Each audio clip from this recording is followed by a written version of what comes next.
أعوذ بالله من الشيطان الرجيم. بسم الله الرحمن الرحيم. کسی زمانے میں ایک شہر میں اللہ کا ایک نیک بندہ رہائش پذیر تھا۔ ایک دن اچانک اس کے گھر کی دیوار گر گئی۔ اسے بڑی پریشانی کا سامنا کرنا پڑا۔ وہ اس کو دوبارہ بنوانے کے لیے کسی مزدور کی تلاش میں گھر سے نکل پڑا۔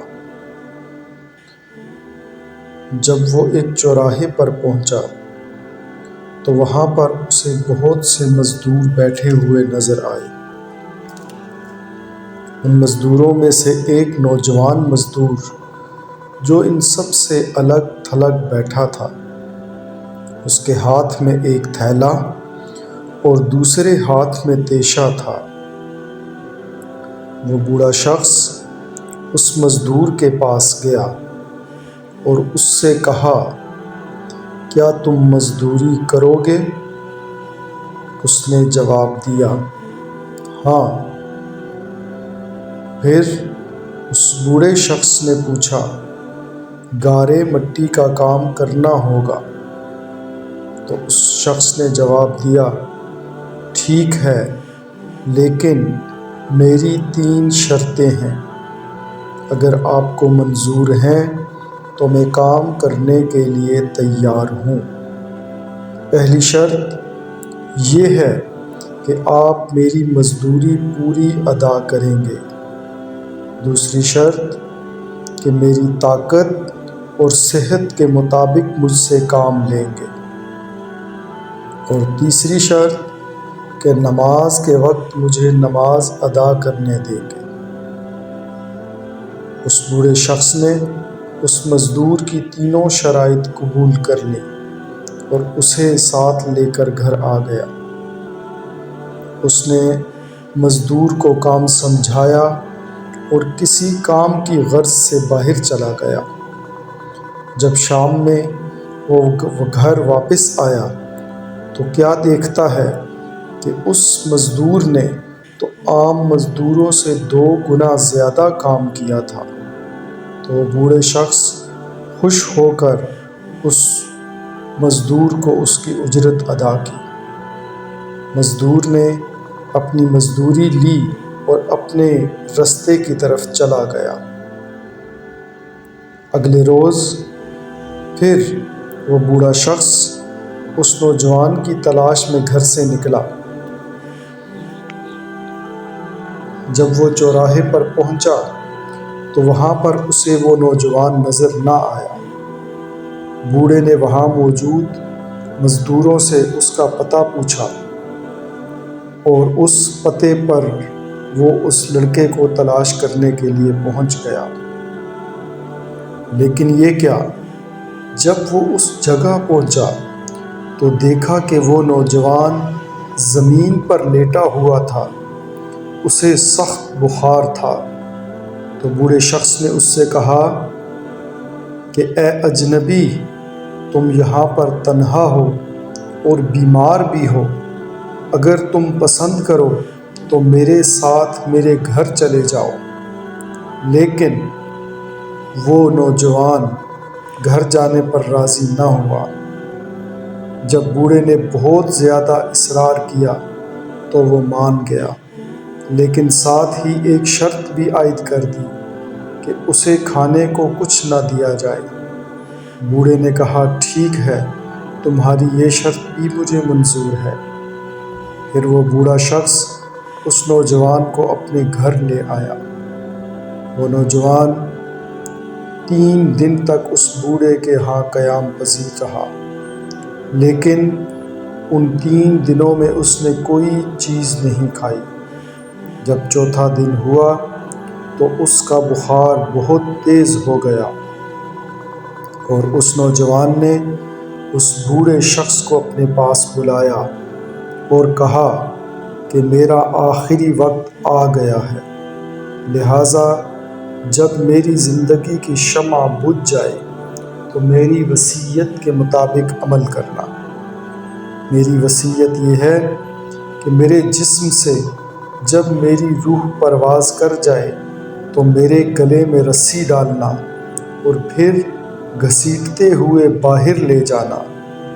باہر لے جا کر اپنے گھر کے ارد گرد چکر لگوانا اور کہنا کہ لوگوں دیکھو، رب کی نافرمانی کرنے والوں کا یہ حشر ہوتا ہے، شاید اس طرح میرا رب مجھے معاف فرما دے۔ جب تم مجھے غسل دے چکو تو پھر مجھے میرے انہی کپڑوں میں کفن دینا۔ مجھے دفنانے کے بعد بغداد میں خلیفہ ہارون الرشید کے پاس جانا، میرا قرآن مجید اور یہ انگوٹھی انہیں دے دینا اور انہیں کہنا، اللہ سے ڈرو، یہ نہ ہو کہ غفلت کی حالت میں ہی موت آ جائے اور پھر ندامت اٹھانی پڑے۔ یاد رکھنا، اس کے بعد ندامت سے کچھ فائدہ حاصل نہ ہوگا۔ اس نوجوان نے بوڑھے شخص کو یہ نصیحتیں کی اور ساتھ ہی اس دار فانی سے رخصت ہو گیا۔ بوڑھا شخص اس کے وصال کے بعد کافی دیر تک روتا رہا اور غمزدہ رہا۔ پھر اس نے اس نوجوان کی وصیت کے مطابق ایک رسی لی اور اس کی گردن میں ڈالنے ہی لگا تھا کہ اس کی وصیت پر عمل کر سکے کہ اچانک کمرے کے ایک کونے سے آواز آئی، اس کے گلے میں رسی مت ڈالنا، اللہ کے ولیوں کے ساتھ ایسا سلوک نہیں کیا جاتا۔ یہ آواز سن کر وہ بوڑھا شخص کانپنے لگا اور اس نوجوان کے پاؤں کو بوسہ دیا اور پھر اس کے کفن دفن کا انتظام کرنے چلا گیا۔ اس نوجوان کی تدفین سے فارغ ہونے کے بعد اس بوڑھے شخص نے اس قرآن مجید اور انگوٹھی کو لیا اور خلیفہ کے پاس چلا گیا۔ وہاں جا کر اس نے نوجوان کا سارا قصہ لکھا اور محل کے داروغہ سے اس سلسلہ میں بات کرنا چاہی تو انہوں نے اسے ڈانٹ دیا اور پکڑ کر بٹھا لیا، حتیٰ کہ خلیفہ ہارون الرشید نے خود اس بوڑھے کو طلب کر لیا۔ خلیفہ ہارون الرشید اس بوڑھے سے کہنے لگے، کیا میں اتنا ظالم ہوں کہ تو بذات خود میرے پاس نہیں آ سکتا تھا اور رکا لکھ کر بھیجنا چاہا؟ تو اس بوڑھے نے عرض کی، اے خلیفہ، اللہ تعالیٰ آپ کا اقبال بلند کرے، میں کسی ظلم کی فریاد لے کر نہیں آیا، بلکہ میں تو ایک پیغام لے کر آپ کی خدمت میں حاضر ہوا ہوں۔ خلیفہ نے کہا، بتاؤ کیا پیغام ہے؟ تو اس بوڑھے شخص نے وہ قرآن مجید اور انگوٹھی نکالی اور خلیفہ کے سامنے رکھ دی۔ خلیفہ نے کہا، یہ چیزیں تمہیں کس نے دی ہیں؟ تو اس بوڑھے شخص نے جواب دیا کہ یہ ایک گارا بنانے والے مزدور نے دی ہے۔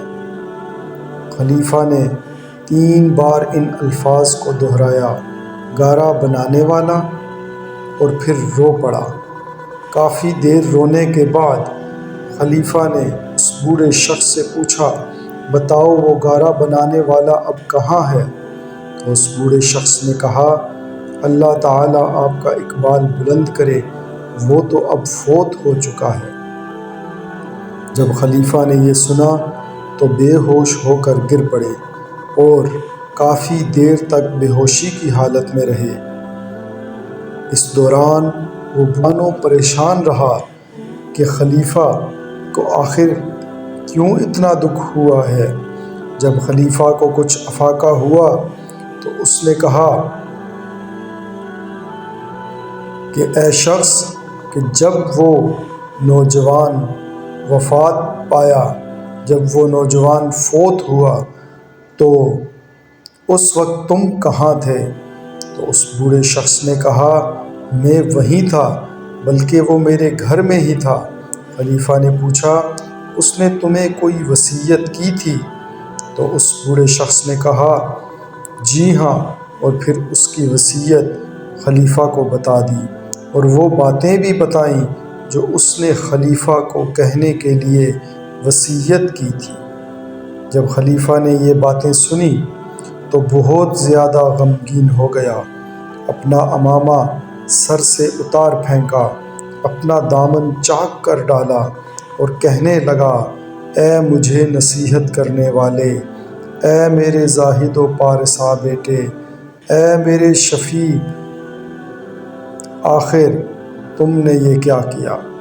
خلیفہ ساتھ ساتھ مسلسل روتا بھی جا رہا تھا۔ یہ دیکھ کر وہ بوڑھا شخص بہت ہی حیران اور پریشان ہوا۔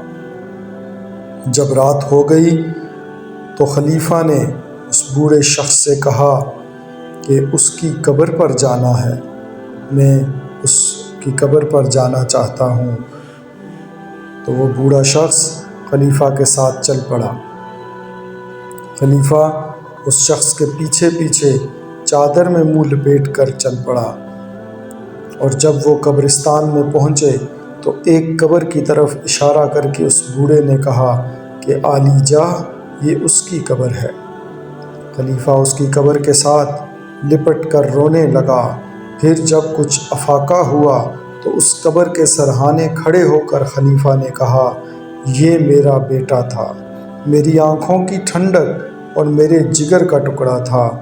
ایک دن یہ محفل رقص و سرور میں محو تھا کہ مکتب میں کسی بچے نے یہ آیت کریمہ تلاوت کی، کیا ابھی وہ وقت نہیں آیا اہل ایمان کے لیے کہ جھک جائیں ان کے دل یاد الہی کے لیے؟ اس نے یہ آیت کریمہ سن لی اور پھر اللہ تعالیٰ کے خوف سے کانپنے لگا، اس کی آنکھوں سے آنسوؤں کی جھڑی رواں ہو گئی، زبان سے بار بار کہنے لگا کیوں نہیں، کیوں نہیں۔ پھر وہ یہ کہتا ہوا محل کے دروازے سے باہر نکل گیا۔ اس کے بعد اس کی کوئی خبر نہ ملی، اور آج تم نے بتایا ہے کہ یہ اس کی قبر ہے۔ اللہ تعالیٰ اس کی قبر کی منازل آسان کرے، اور اللہ تعالیٰ ہم سب کو اپنی قبر اور آخرت کی تیاری کرنے کی توفیق عطا فرمائے، اور اللہ ہمیں قبر اور دوزخ کے عذاب سے محفوظ و مامون رکھے۔